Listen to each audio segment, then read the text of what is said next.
Mada Samian Desa Ngemolihang Internet, Kominfo dan Persandian Buleleng, serta temat usaha, memperkanti sarang makudang-kudang angga. Nanging kantos mangkin kantung kapialangin ring topografi, santukan desa ring Buleleng akeh wenten ring bobukitan. Kadis Kominfo dan Persandian Buleleng Kedot Swece Mawasan, sampun nguangun ayahan internet sawetara ring 106 dasa si desa. Sejauh nguangun jaringan punika, Kominfo memperkenalkan sareng makudang-kudang angga lalapan antuk nyewa akses internet fiber optik.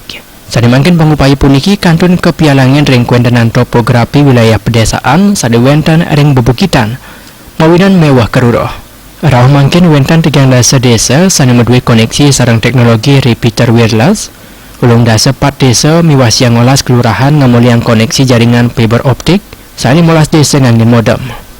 Kominfo jadi molsa Mada Samian Desa Presiden Ngemoliang akses internet. Untuk jaringan internet itu relatif mengalami cukup banyak kendala, terutama dari sisi geografis.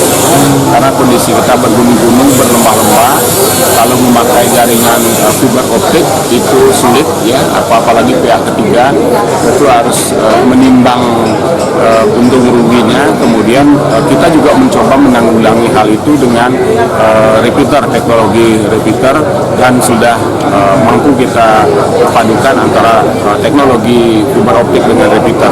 Hanya saja ada beberapa wilayah yang masih harus kita usahakan, dan apakah nanti dengan memakai modem sendiri oleh desa sendiri maupun melalui repeater yang akan kita rencana siapkan. Kita berharap nanti secara bertahap semua desa bisa terkoneksi dengan internet. Melalapan antuk kuendenan akses internet, potensi desa menjantan sayandangan keuningin oleh Keramesiosan. Pemerintahan desa dalam presiden ngaruruh pendidikan sani membuat sejeroning nguangun desa ipun. Komang Yuda